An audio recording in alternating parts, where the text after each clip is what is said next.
Buenos días, iglesia.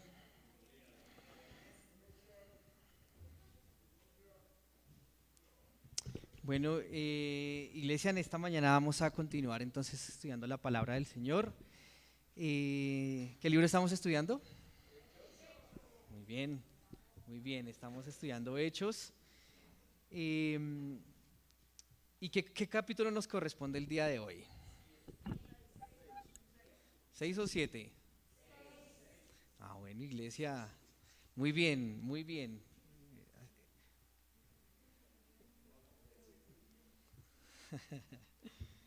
Bueno, iglesia, entonces vamos a iniciar.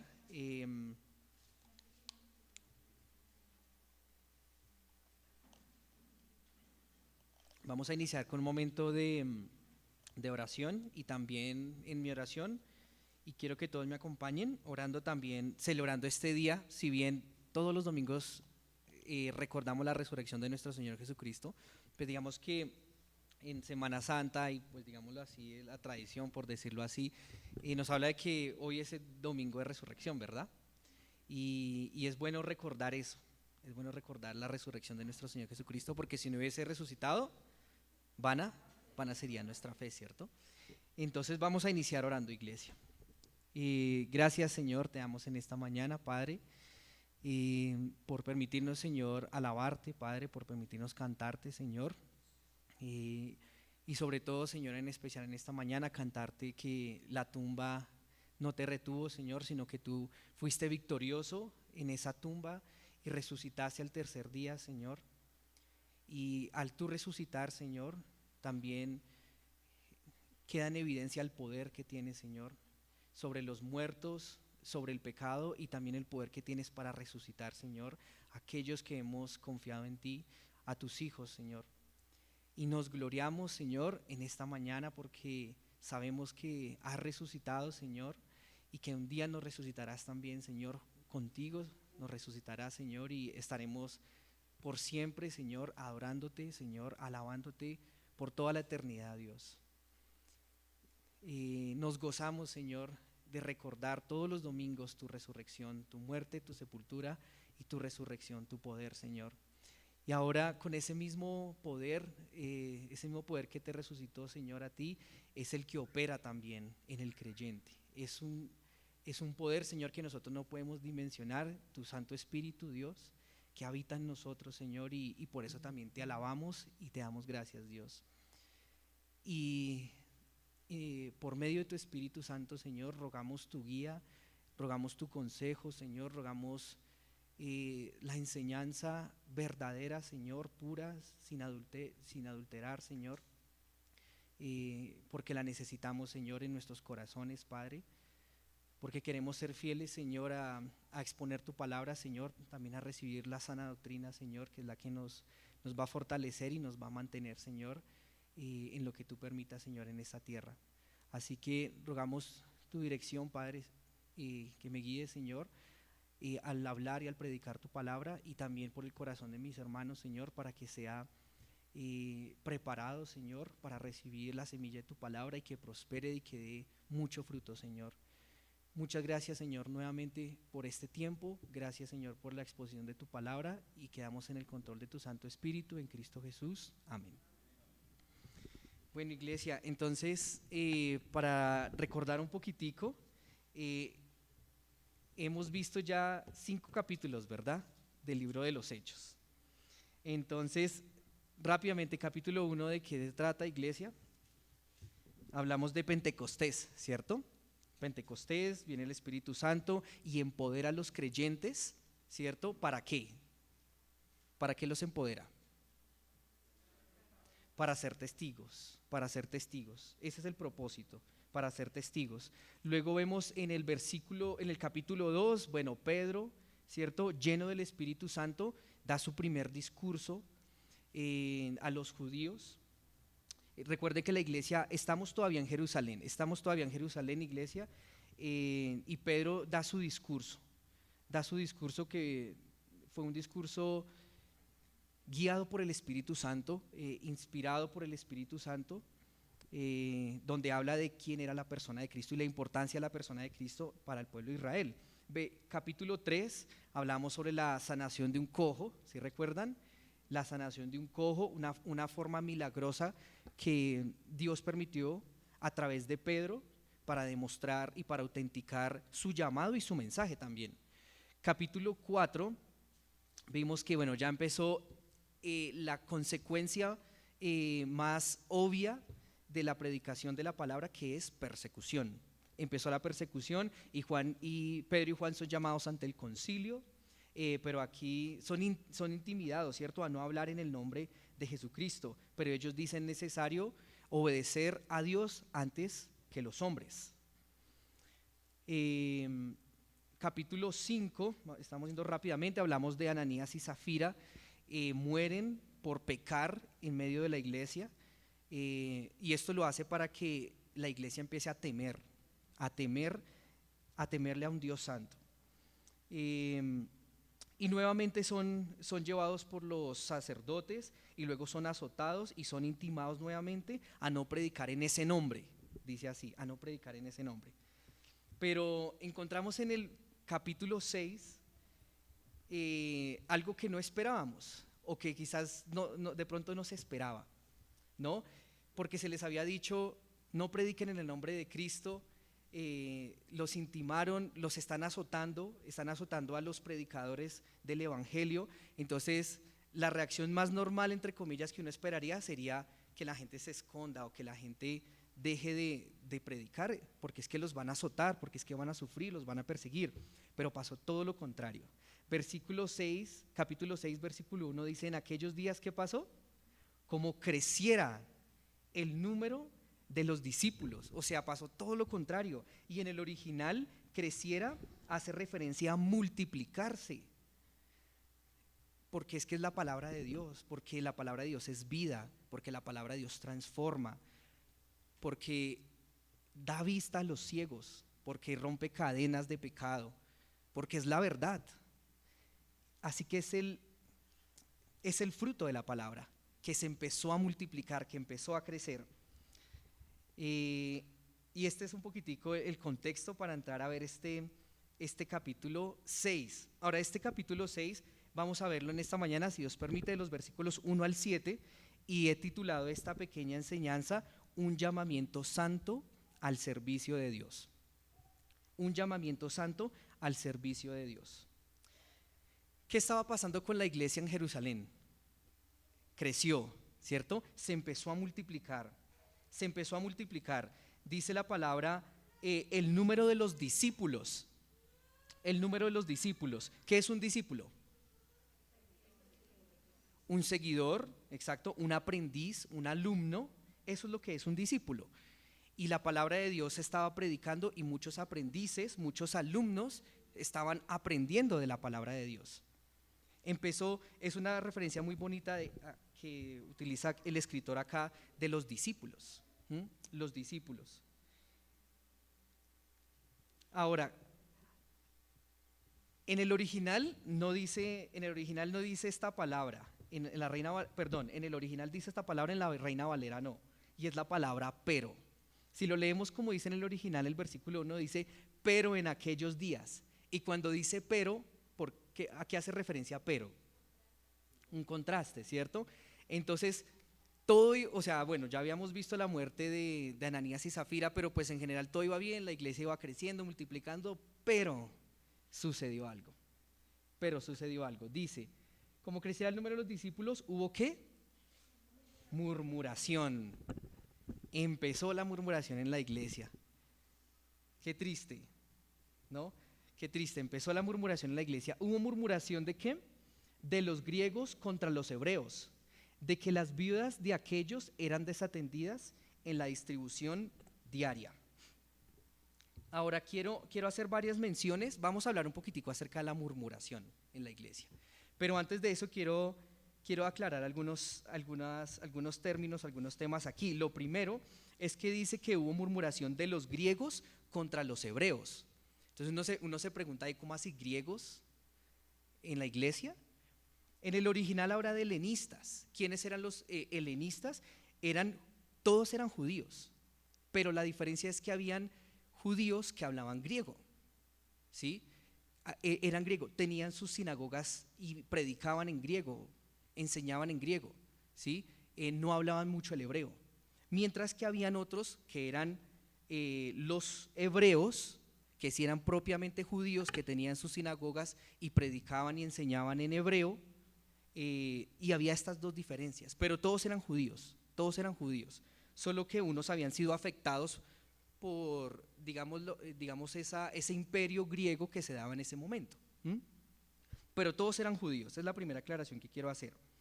Entonces, ¿cuál fue la murmuración, según lo que vemos acá? Que las viudas de aquellos, ¿de quiénes? De los griegos, exactamente, de los helenistas, eran desatendidas.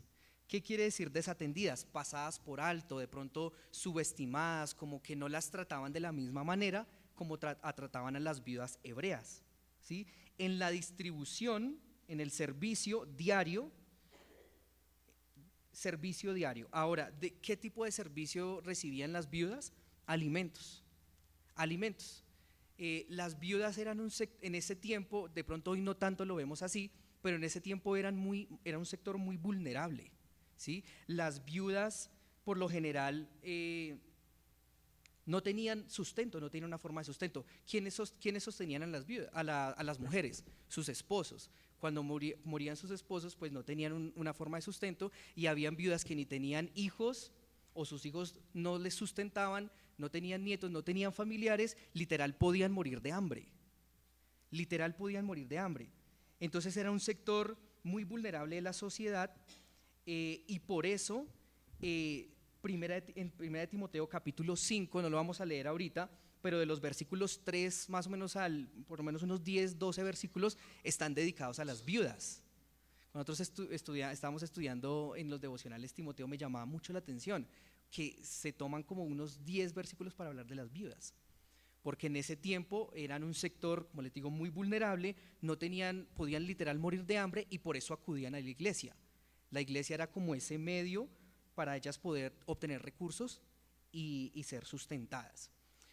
Entonces, la iglesia tiene viudas, y dice aquí que habían unas viudas que estaban siendo desatendidas, no estaban teniendo el mismo trato ambas viudas. Entonces, ¿qué empezó a haber? Murmuración. Ahora sí quiero hablarles un poquitico acerca de esta murmuración. ¿Qué es murmurar? Es quejarse, es rezongar, es decir algo en tono bajo, como cuando dicen, uy, no sabía que el hermano dijo que, uy, no, es que ya, ¿qué día el hermano, la hermana? A eso hace referencia un poco la murmuración, hablar en un tono bajo, ¿sí? A quejarse sobre todas las cosas, a quejarse, ¿sí?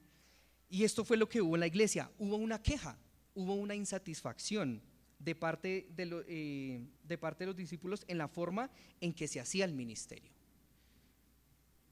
Ahora, la murmuración es uno de los pecados más comunes en la iglesia, ¿sí? Y tristemente es uno de los pecados como que se pasan más por encima, que no es tan grave, que no es como una fornicación, o no es como quizás adulterio, ¿sí? O no sé, pensemos en homicidio o algo así. Uno dice, eso sí es grave, pero la murmuración como que la dejamos como circular en medio de la iglesia sin mayor problema.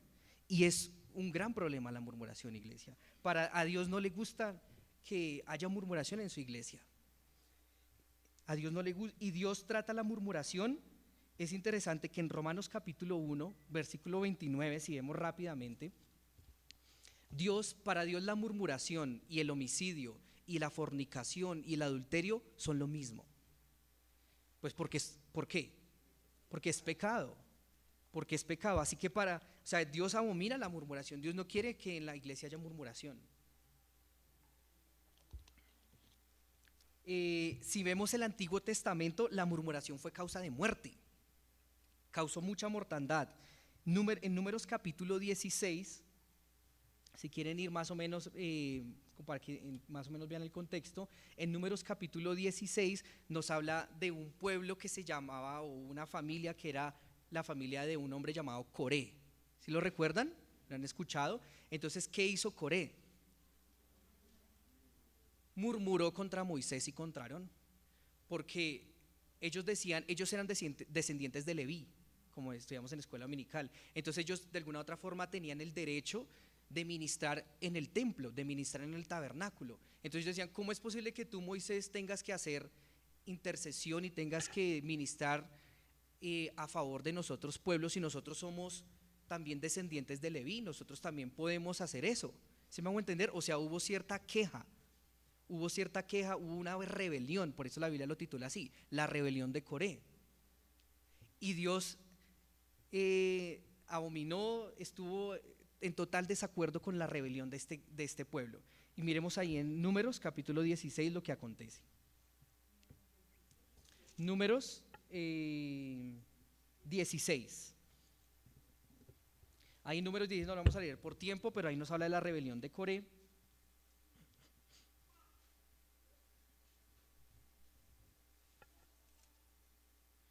Miremos el versículo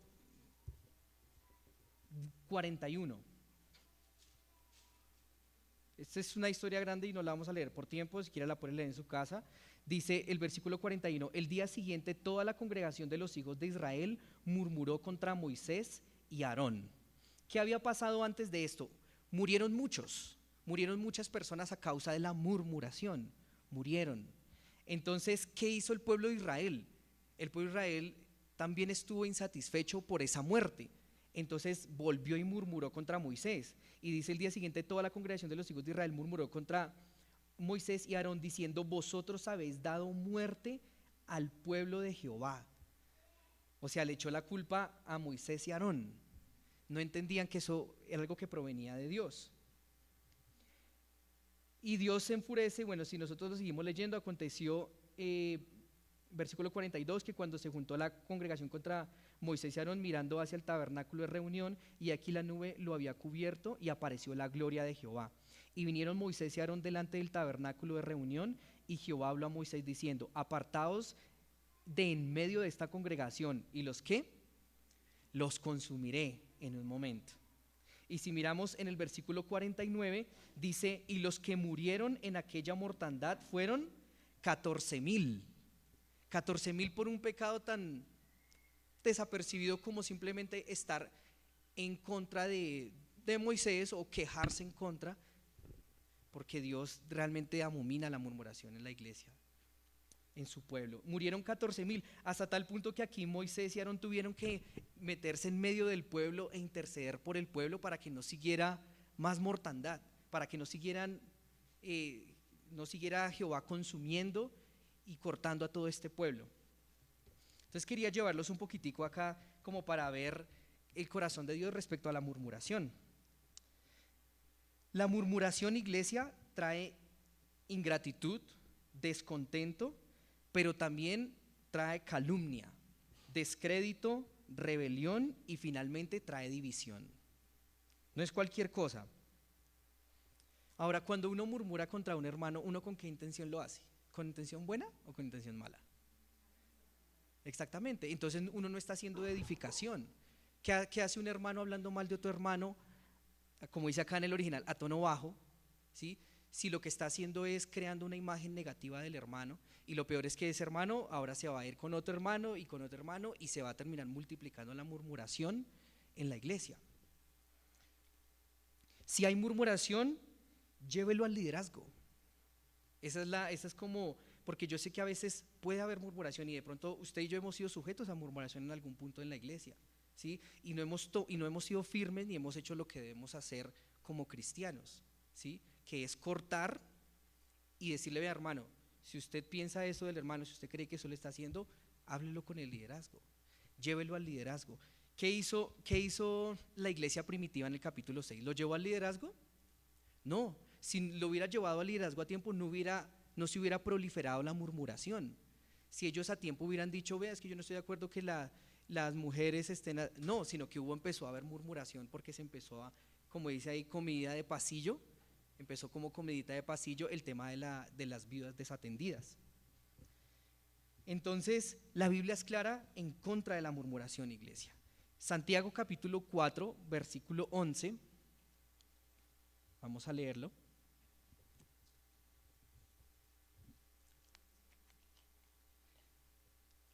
Mi hermano Manuel, ¿le puede leer, por favor?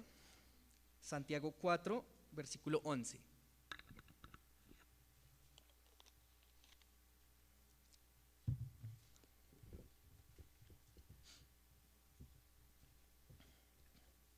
Hay muchos pasajes acerca de la murmuración, muchos pasajes, pero vamos a leer este en particular.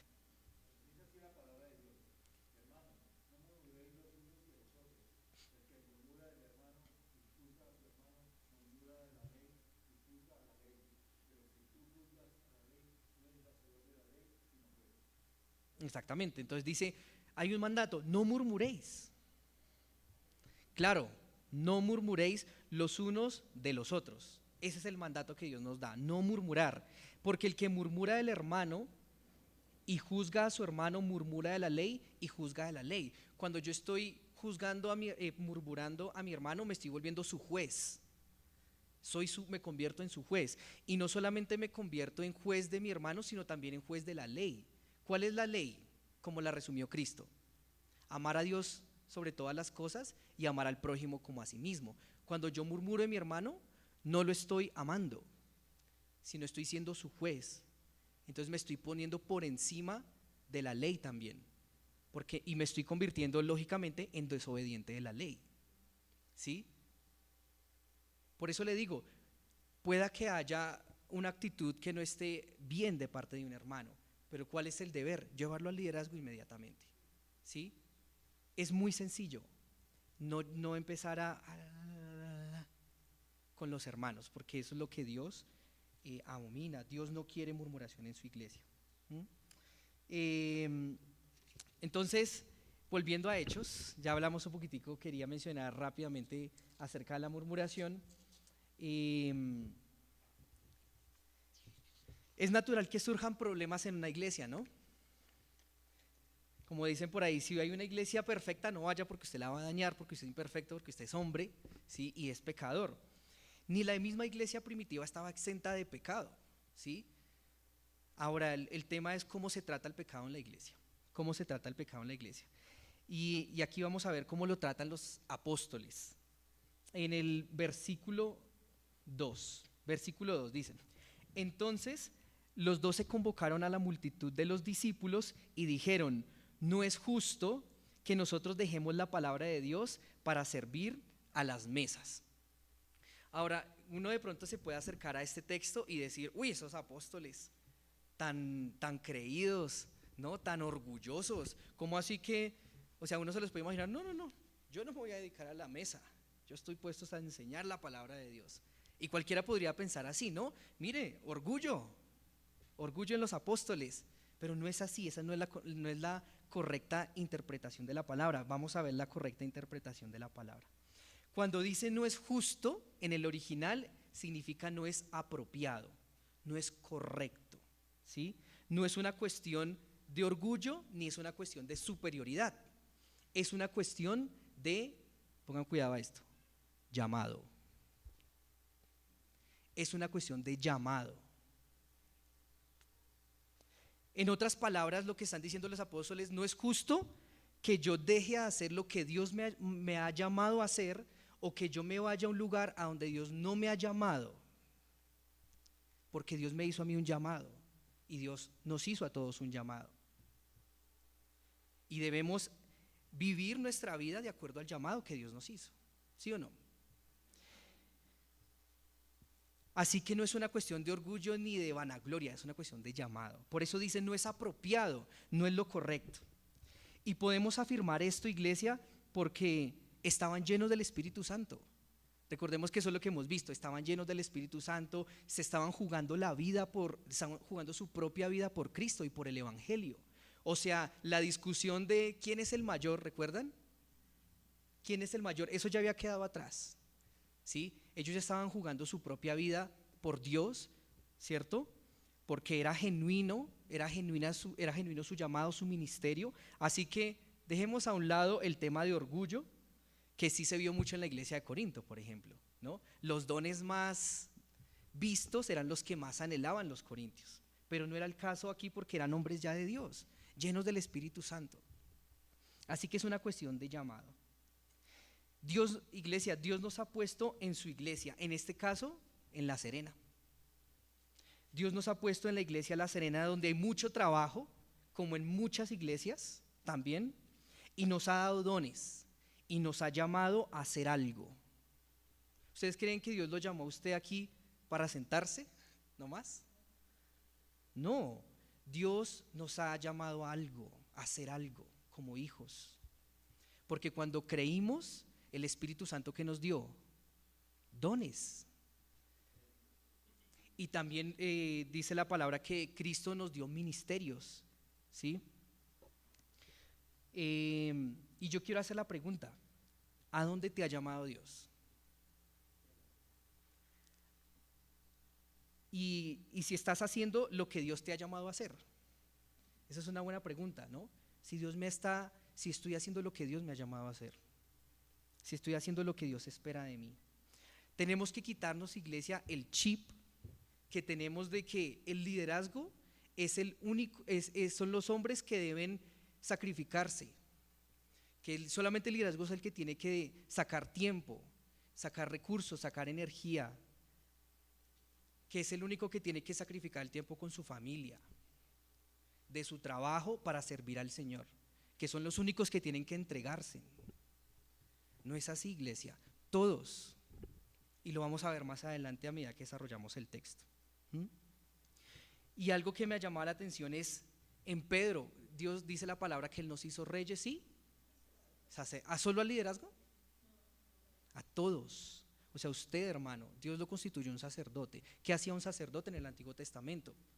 Ministrar en el templo, ofrecer sacrificios, trabajar para Dios. Así que todos tenemos ese llamado, iglesia. Ahora de pronto usted se está preguntando, bueno, ¿y yo cómo descubro eso? ¿Cómo descubro lo que Dios me ha llamado a hacer? Lo primero es orando. Hay que orar, hay que pedirle a Dios sinceramente, genuinamente de corazón: Dios, ¿qué quieres que haga para ti? ¿Qué me has llamado a hacer, Señor? Estoy aquí como un vaso de barro dispuesto a ser moldeado por ti. ¿Qué quieres que yo haga, Dios? Y en la intimidad uno ora y Dios le habla a uno y Dios le muestra a uno. Otra forma, leyendo la palabra sobre los dones, ¿sí? Romanos capítulo 12, versículos 4 al 8. Vamos a verlo por si algún hermano tiene duda de Dios a qué lo ha llamado a hacer o qué don tiene. No vamos a entrar al tema de los dones porque no hay tiempo, iglesia.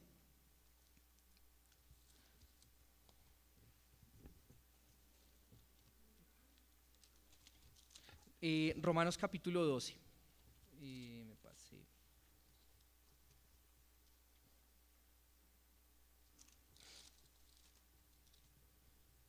Versículos 4 al 8.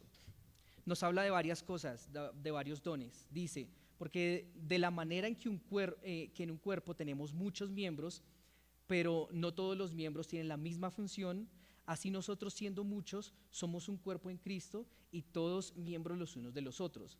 De manera que, teniendo diferentes dones según la gracia que nos es dada, si el de profecía, úsese conforme a la medida de la fe; el de servicio, en servir; el que enseña en la enseñanza; el que exhorta en la exhortación; el que reparte con liberalidad; el que preside con solicitud; el que hace misericordia con alegría. Se puede entrar aquí y leer y estudiar y sentarse a orar este pasaje y pedirle a Dios que le muestre, que le revele. Iglesia, hay otra forma de saberlo, y es cuando otros hermanos le dicen a usted: venga, usted es como bueno haciendo esto, ¿sí? Pero eso, ¿en qué medida se da? En la medida en que la gente se involucra, en la medida en que la gente dice: bueno, voy a alzar las sillas, voy a barrer, voy a levantar los vasos del tinto, o voy a meterme con los niños a enseñar. No sé, me voy a meter al coro a tocar un instrumento, voy a ir a acompañar a las jornadas de evangelismo, no lo sé. Hay muchas cosas en las que uno se puede involucrar, y en la medida en que uno se involucra, el liderazgo, hombres espirituales, incluso la misma iglesia puede ver y decirle: hermano, usted es muy bueno en esto, y Dios lo usa a usted mucho en esto. Y a eso es otro punto al que quiero ir, hermanos. Y es que usted, hermano, es excelente haciendo lo que Dios le ha llamado. Usted es el mejor. ¿sí? Porque si Dios lo ha llamado a uno y si Dios le ha dado los dones a uno, es Dios mismo el que está obrando en usted. Entonces, por ende, lo que usted va a hacer, o sea, lo va a hacer mejor que muchos hermanos, porque usted tiene ese don, ¿sí? Porque usted tiene ese don. Y este es un poco el sentir de los apóstoles. El sentir de los apóstoles no es, ay, orgullo, yo quiero hacer esto. No, es que Dios ha llamado a los hermanos a las mesas, a servir, al servicio, y lo van a hacer muchísimo mejor quizás que nosotros apóstoles, porque nosotros tenemos un llamado y lo vamos a ver ahorita.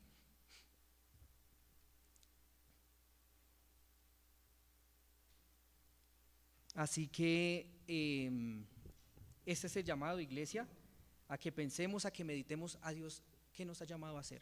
No pensemos que, o sea, no nos creamos como, no sé, un marginado en la iglesia o algo así, sino de verdad apliquemos eso a nuestro corazón. Dios quiere hacer algo con nosotros y Dios tiene un propósito y debemos pedirle a Dios que nos encamine hacia ese propósito.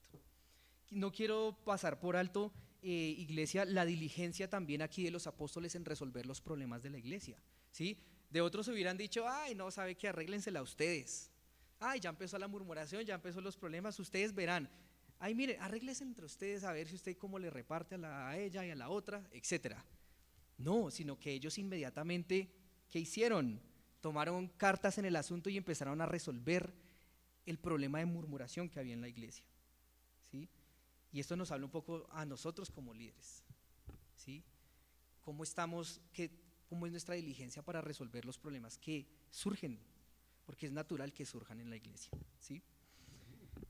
También vemos una autoridad, ¿cierto? Aquí se enmarca una autoridad que Dios pone en los apóstoles y la iglesia se somete a esa autoridad. Versículo 3, vamos media horita, versículo 3, vamos a continuar en Hechos capítulo 6, versículo 3 dice: Buscad pues, hermanos, de entre vosotros a 7 varones de buen testimonio, llenos del Espíritu Santo y de sabiduría, a quienes encarguemos de este trabajo. Versículo 4: y nosotros persistiremos en la oración y en el ministerio de la palabra. Entonces, hay un problema.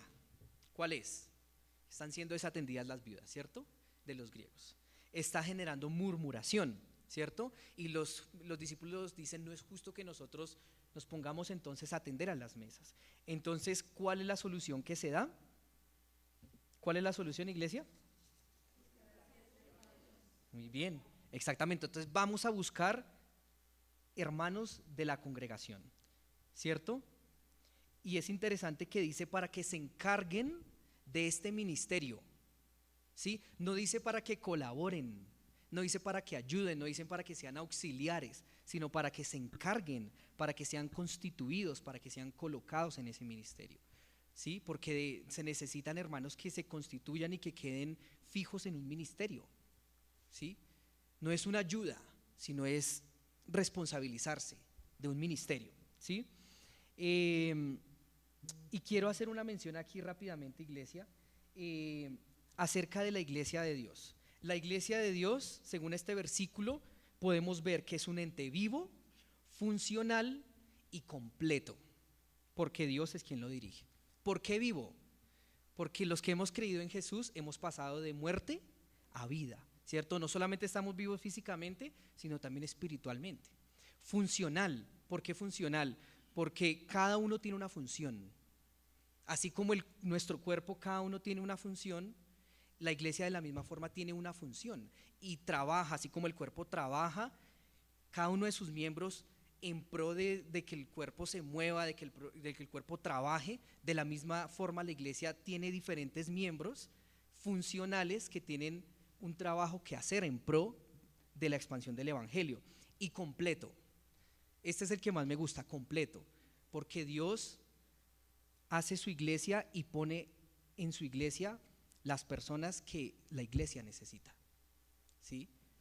Dios no necesita, o sea, en este caso, ¿por qué no dice el autor? Venga, no, llamemos más bien a una persona experta en atender mesas, no sé, Hoy en día no llamemos a un administrador de empresas para que se encargue de esto, hasta no creyente, para que se encargue de cosas de la iglesia. No, no dice eso. Dice de entre ustedes mismos.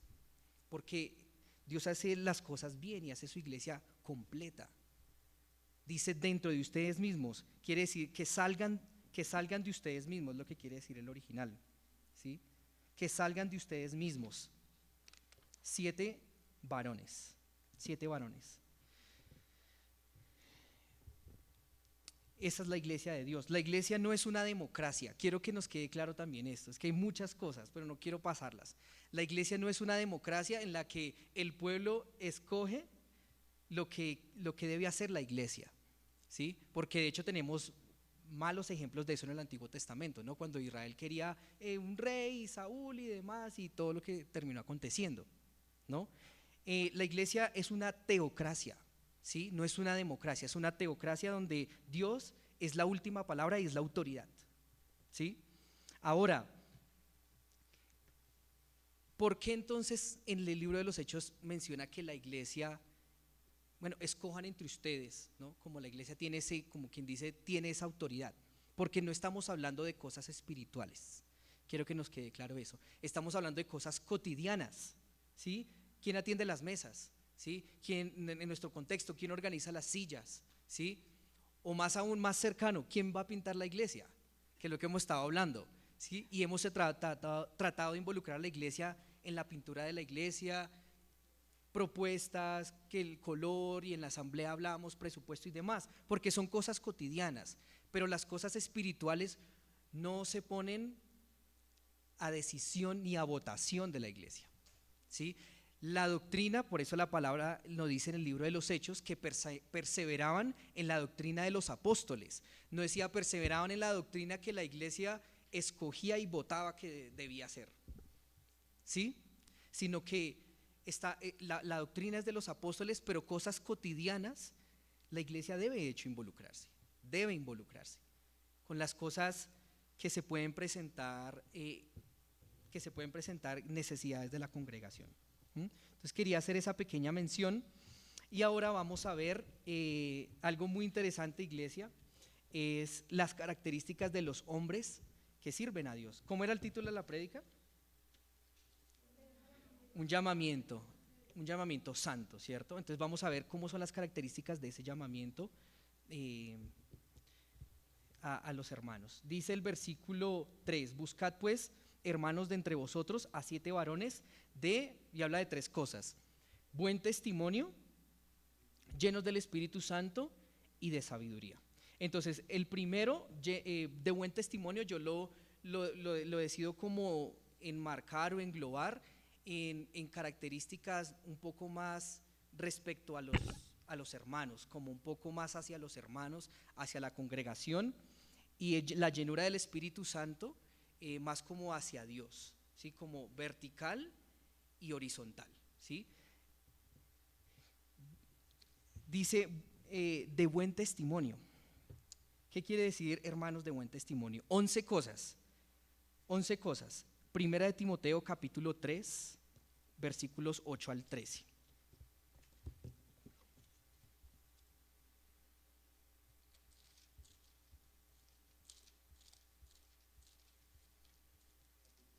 Primera de Timoteo capítulo 3, versículos 8 al 13. Ahora no vamos a entrar en mucho detalle, pero sí vamos a mencionar qué quiere decir un cristiano con buen testimonio, ¿sí?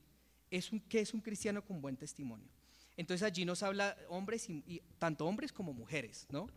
Para que lo tengamos presente. Entonces allí los versículos nos dicen que deben ser personas, dice los diáconos, asimismo deben ser honestos. También puede traducirse como serios, personas serias, sin doblez.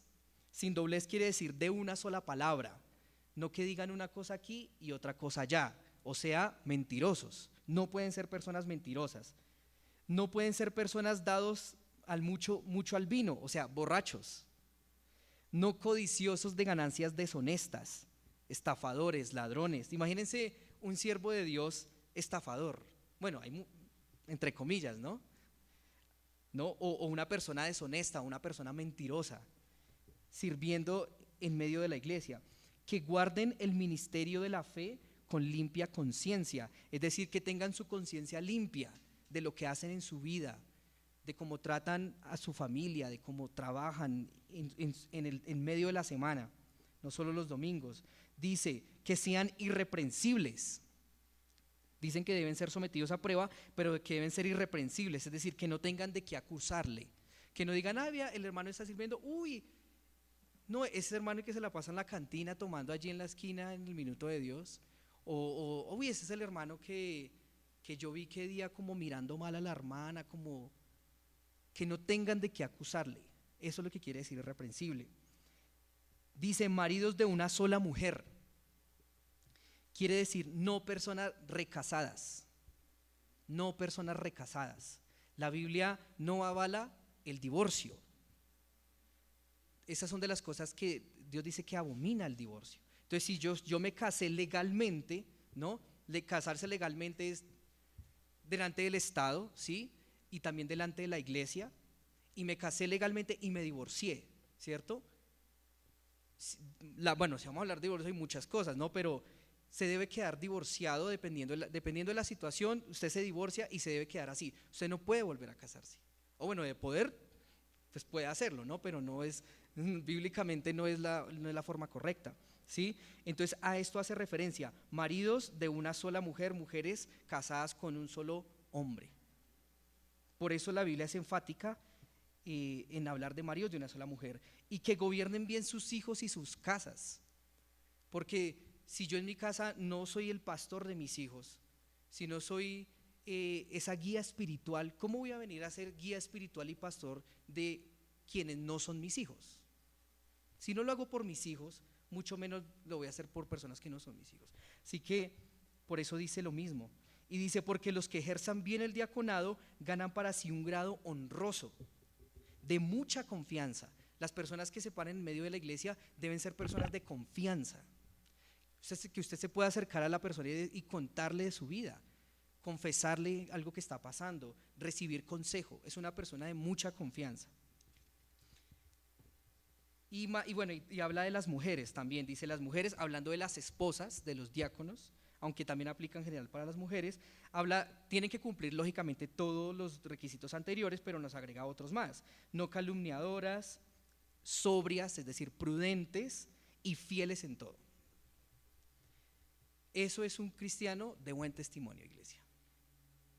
Ahora, no quiere decir que es solo esto, y ya si cumplo esto, entonces puedo hacer otras cosas. No, o sea, estas son algunas cosas que hacen a un cristiano de buen testimonio, ¿no? Pero hay muchas más. Entonces eso es lo que dice allí los apóstoles en el capítulo 6 de Hechos, que sean de buen testimonio, honrados, no mentirosos, no borrachos, personas sinceras, personas serias, que gobiernen bien su hogar. Y la siguiente característica que nos da es llenos del Espíritu Santo y de sabiduría. Llenos del Espíritu Santo. Hemos aprendido qué quiere decir llenos del Espíritu Santo, ¿cierto? ¿Qué es? ¿Qué quiere decir llenos del Espíritu Santo? Jaime lo dijo qué día y Pastor Alberto. Controlados. Muy bien, iglesia, controlados. Santiago capítulo 4, versículos 4 y 5.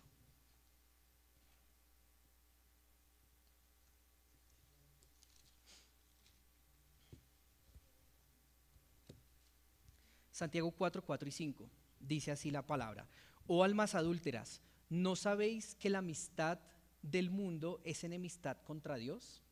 Cualquiera pues que quiera ser amigo del mundo se constituye enemigo de Dios. ¿O pensáis que la Escritura dice en vano, el Espíritu que Él ha hecho morar en nosotros nos anhela celosamente? ¿Usted alguna vez ha pensado de Dios como esa persona que lo cela? ¿Sí? Por eso dice, los que son amigos del mundo son enemigos de Dios. Por eso dice, no en vano dejó el Espíritu Santo en nosotros, para que nos aparte del mundo, nos acerque a Dios, porque el Espíritu Santo nos anhela celosamente. A mí esa palabra me llega a lo más profundo de mi corazón. Porque el Espíritu Santo y Dios siempre está detrás de nosotros, al lado de nosotros y en nosotros también, anhelándonos, queriendo que tú seas para Él, que tú seas para Dios y que no seas para el mundo. Es un anhelo celoso. Es un anhelo celoso, iglesia. Y cuando yo respondo a ese anhelo celoso que Dios tiene por mí, por mi vida, por mi mente, por mis pensamientos, por mis palabras, por mis decisiones, por mi trabajo, y cuando yo soy sensible, yo estoy siendo controlado por ese Espíritu. Estoy siendo controlado por el Espíritu Santo. Controlado por el Espíritu Santo y no por la carne. Eso es lo que hace referencia a llenura del Espíritu Santo, controlados por Él. Y también habla de sabiduría, ¿cierto? Llenos de sabiduría. Ahí mismo en Santiago capítulo 3, versículos 14 y 17, nos habla de la sabiduría del hombre de Dios, la sabiduría del Hijo de Dios, que no es la sabiduría de este mundo, sino es la sabiduría que proviene del cielo, de lo alto. Versículos 14 dice: pero si tenéis celos amargos y contención en vuestro corazón, no os jactáis ni mintáis contra la verdad, porque esta sabiduría no es la que desciende de lo alto, sino terrenal, animal y diabólica. Porque donde hay celos y contención, allá hay perturbación y toda obra perversa. Pero la sabiduría que es de lo alto es primeramente pura, después pacífica, amable, benigna, llena de misericordia y de buenos frutos, sin incertidumbre ni hipocresía. La sabiduría de este mundo está caracterizada por la jactancia, por la mentira, ¿cierto? Como cuando le dicen a uno la diferencia entre el vivo y el bobo. ¿Se han escuchado? Que el vivo se cola en Transmilenio y el bobo paga. Esa es la sabiduría de este mundo. Esa es la sabiduría de este mundo. Jactancia, mentira, ¿cierto? Llena de celos, llena de amargura, llena de contención y de murmuración también. Pero la sabiduría que es de Dios, que necesita el siervo, que está en medio de la iglesia, es una sabiduría que lo caracteriza por ser pacífica, amable, ser una persona pacífica, ser una persona amable, benigna, es decir, buena, misericordiosa, llena de buenos frutos, sin hipocresía. Esa es la sabiduría que Dios requiere del siervo que decide empezar a ministrar en la iglesia, en la congregación. Volvamos a Hechos, capítulo 6, tenemos 47 minutos.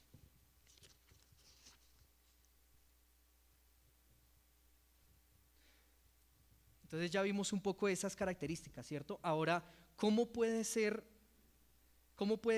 un hermano diácono si básicamente no evidencia que es cristiano?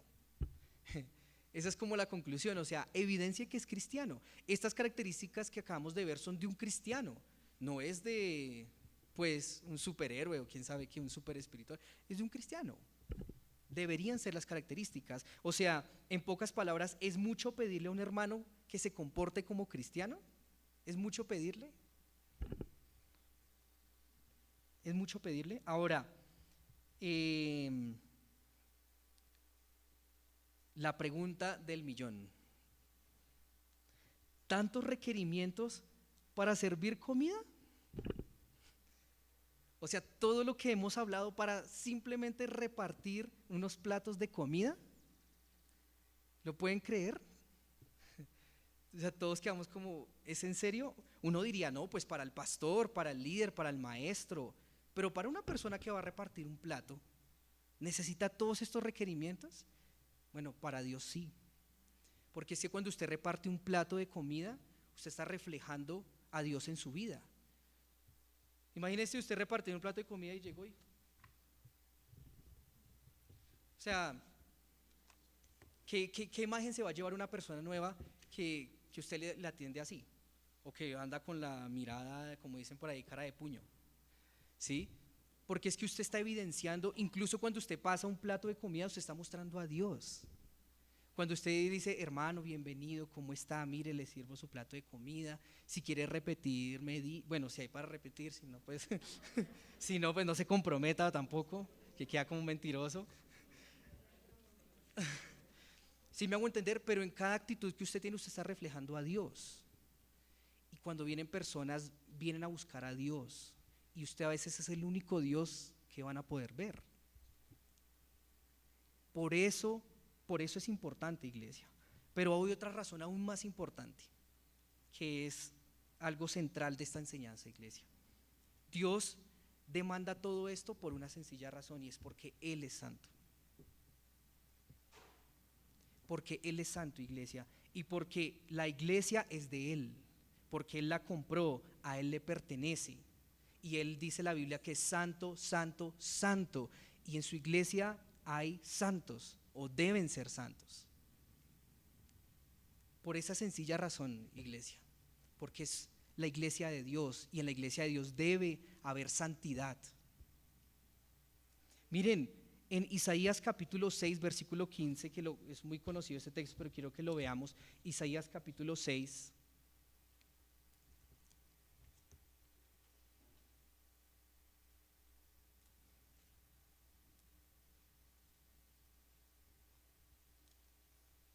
Isaías capítulo 6, versículos 1 al 4 dice: en el año que murió el rey Usías, vi yo al Señor sentado sobre un trono alto y sublime, y sus faldas llenaban el templo.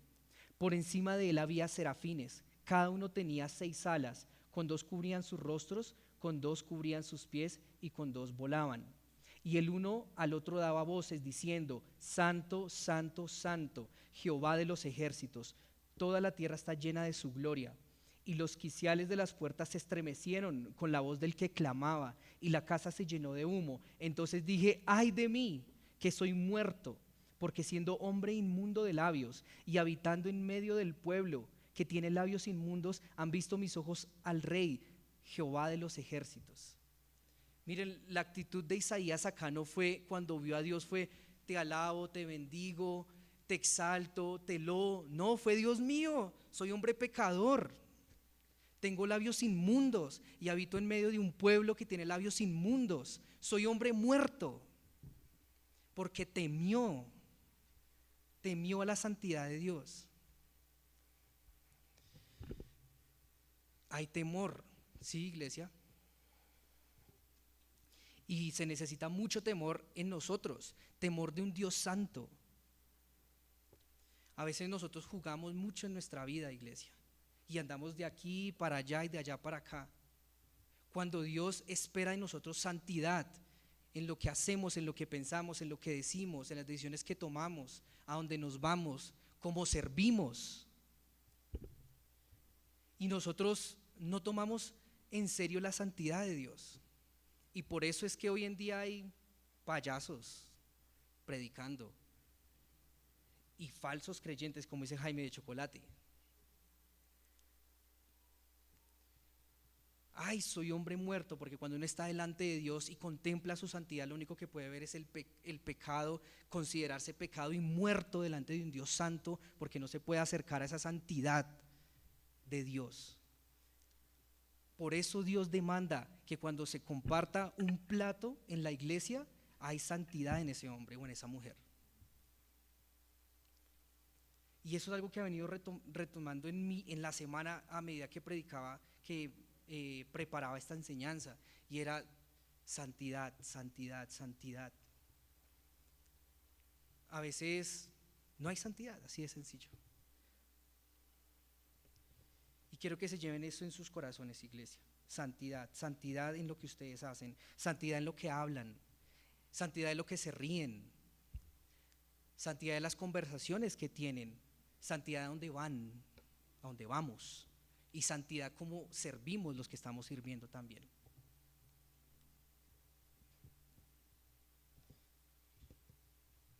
No en vano murió Ananías y Zafira en el capítulo 5, porque habían robado y habían mentido a Dios. Y Dios, bien estricto, ¿no?, poniendo los precedentes de cómo Él esperaba que fuera su iglesia, santa y que temiera. Y como dice Sambo, sácata. Y hasta ahí quedaron. Entonces, Dios quiere encargarte un ministerio de acuerdo a tu llamado para suplir una necesidad, un servicio, pero Dios espera sobre todo santidad en tu vida. santidad en tu vida. Y aquí otro pensamiento rápido y que me encanta aquí es que aquí no hay cabida para grandes ministerios y pequeños e insignificantes ministerios. Si Dios requiere santidad para pasar un plato, la misma santidad es para enseñar, para predicar. Así que no importa lo que tú hagas, si es pequeño, si es grande, si tan solo mueves la silla acá o si acomodas las mesas, lo que sea, o si arreglas algo del baño, lo que sea, delante de Dios, si Dios te ha llamado al servicio, de eso es lo que Dios te va a juzgar, de lo que te va a pedir cuentas, y eso Dios lo ve. Y tú lo vas a hacer mejor que cualquier persona. Así que no te preocupes por lo que estás haciendo por el Señor. Si es a lo que Dios te ha llamado, dale gloria y hónrale y santifícate para ese ministerio. Versículo 5. Hechos capítulo 6, versículo 5. Agradó la propuesta a toda la multitud y eligieron a Esteban, varón lleno de fe y de Espíritu Santo, a Felipe, a Prócoro, a Nicanor, a Timón, a Parmenas, a Nicolás prosélito de Antioquía. Entonces, bueno, la propuesta que habían hecho los discípulos agradó. En el original es así, simplemente todos estuvieron de acuerdo y empezaron a elegir a las personas. Y no vamos a entrar en detalle de cada uno de estos hermanos, pero nos habla de Esteban. Si recuerdan a Esteban, de hecho vamos a empezar a hablar de Esteban, si Dios permite, hoy en 8 días. El primer mártir, Hechos capítulo 6 y capítulo 7.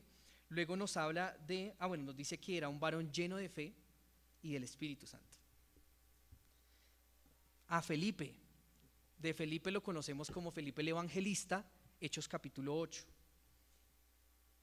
A Prócoro, la Biblia no menciona a Prócoro, pero por material extrabíblico podemos saber o dicen que era un mártir de Antioquía y fue ayudante del apóstol Pablo.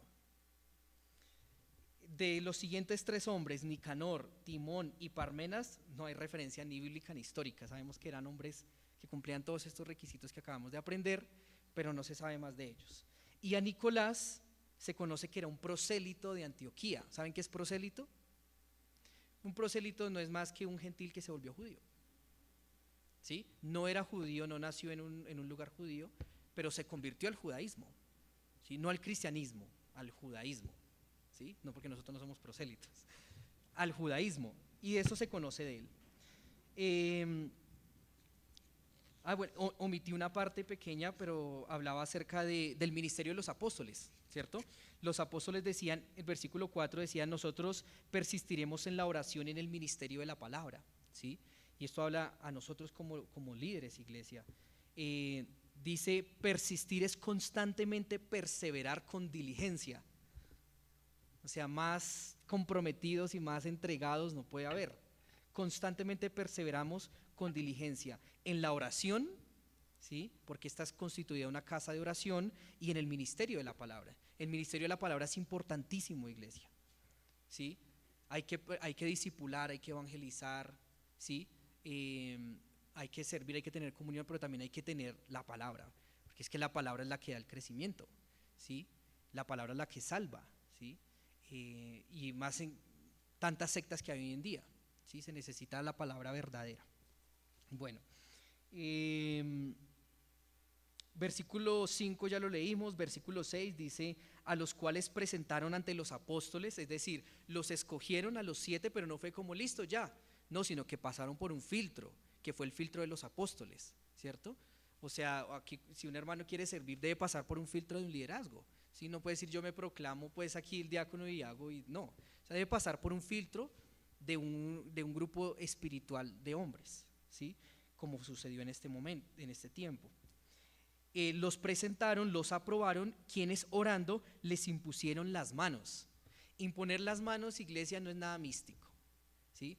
Porque se lleva a veces al otro extremo como si fuera algo místico en muchas iglesias. Entonces seguramente pensarán que uno coloca las manos y sale poder o sale el espíritu de las manos o no sé qué, y se convierte en un hombre pues súper espiritual o algo así. No, el imponer las manos no es más que una señal, que una expresión que significa que tienen el beneplácito, es decir, la aprobación del liderazgo de los apóstoles para ejercer tal ministerio, ¿sí? Y a veces se acostumbra a hacer eso incluso aquí en la iglesia, ¿no? Yo recuerdo Milton cuando se fue la primera vez al ministerio, impusimos las manos sobre Milton, no por algo místico, sino una señal de aprobación y una señal también de acompañamiento de una u otra forma, ¿sí? En oración, en ánimo, etcétera, en este caso a Milton. Y vemos muchos ejemplos, ¿no? Por tiempo no los vamos a ver, pero en Hechos capítulo 13, versículos 2 al 3, se habla de imponer las manos. A Timoteo también se habla que se le impusieron las manos para hacer su ministerio.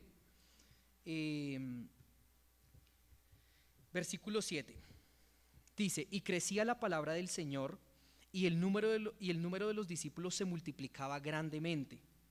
También muchos de los sacerdotes obedecían a la fe. Entonces aquí dice, la palabra del Señor empezó a crecer, los discípulos se empezaron a multiplicar. No solamente se empezaron a multiplicar porque los apóstoles predicaban, sino porque los discípulos también se tomaban la tarea de predicar.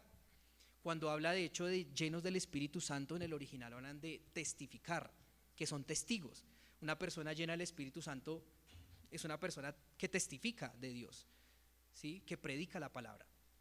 Así que esto hacía que se multiplicara aún más el número de los discípulos grandemente en Jerusalén. Todavía estamos en Jerusalén, todavía no hemos ido hacia los gentiles.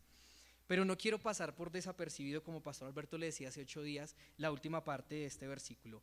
También muchos de ¿quiénes? De los sacerdotes. Esto es impresionante, iglesia.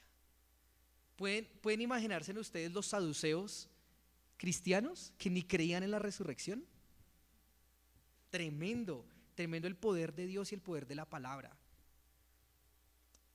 Incluso los mismos sacerdotes empezaron a obedecer. Los que echaron a la cárcel a Pedro y a Juan, los que los azotaron, ahora empezaron muchos de ellos a creer. Incluso los saduceos que no creían en la resurrección.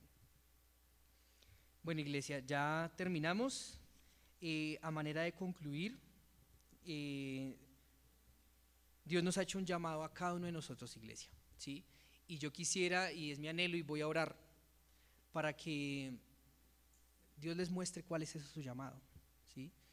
No importa la edad, porque a veces dicen, no, si soy muy joven, o si soy muy viejo, o si soy hombre, soy mujer, o si estoy soltero, si estoy casado. Voy a orar para que Dios le muestre su don y su llamado, porque la iglesia tiene necesidad, la iglesia La Serena y la iglesia universal también. Lea también Romanos capítulo 12 versículos 4 al 8 y pídale a Dios que le muestre su don, su llamado, y sea santo, y seamos santos. Seamos santos en todo, iglesia. Seamos santos en todo y el Señor se agrada de eso. Dios quiere que cumplas esa función especial en la cual Él es lo mejor, porque Dios te ha llamado a eso en la congregación, y que seas de bendición y edificación para la iglesia. Amén. Gracias, Señor, por tu palabra. Gracias, Señor, por exhortarnos en esta mañana, Señor, pero también animarnos, Padre, porque hay esperanza, Señor, todos los días de volver a ti, Señor, de retomar si me he desviado, o de empezar si no he empezado, Señor. Yo te pido, Señor, por cada hermano de la iglesia Bautista La Serena, Señor, y en general de la iglesia universal, Señor, para que muestre, Señor, a cada uno de nosotros, a cada uno de ellos, Señor, los que no saben su don, que les muestre, Señor, a qué los has llamado, Señor, porque no en vano, Señor, has puesto su Santo Espíritu en ellos, no en vano les has dado dones, no en vano les has llamado, ni en vano les has traído hasta acá, Señor, sino que tienes un precioso propósito, Señor, y que tú anhelas cumplir. Pero también pido, Señor, por nuestros corazones, Señor, por nuestras mentes, Señor, que están plagadas y contaminadas de pecado y seducidas por el mundo, Dios. Por eso yo te pido, Dios, que nos enseñes a temer. Enséñanos a temer, Señor, en todo lo que hacemos. Por más pequeño que parezca, Señor, que te temamos a ti, Señor, que como Isaías, Señor, caía muerto, Señor, delante de tu santidad, Dios, que de la misma manera podamos caer delante de un Dios santo, rendirnos, ponernos en nuestras rodillas, arrepentirnos y levantarnos, Señor. Y rogándote, Señor, que llenes nuestro corazón y nuestra mente de ti, que nos saturemos de tu palabra, Señor. Ayúdanos, Señor, porque estamos en un tiempo de seducción, donde somos fácilmente seducidos por el mundo, Señor, y sus placeres. Pero tú nos has llamado, Señor, para ti y nos anhelas celosamente. No quieres que seamos del mundo, quieres que seamos tuyos, porque nos has comprado con un gran precio, Dios. Que podamos temerte, santificarnos cada vez más en nuestra vida, Señor, y ser usados por ti, Señor, en lo que tú desde antes de la fundación del mundo determinaste, Señor, que nosotros hiciésemos para ti, Señor, y para tu reino. Te alabamos y te bendecimos y te agradecemos, Señor, en el precioso nombre de tu Hijo Jesucristo. Amén.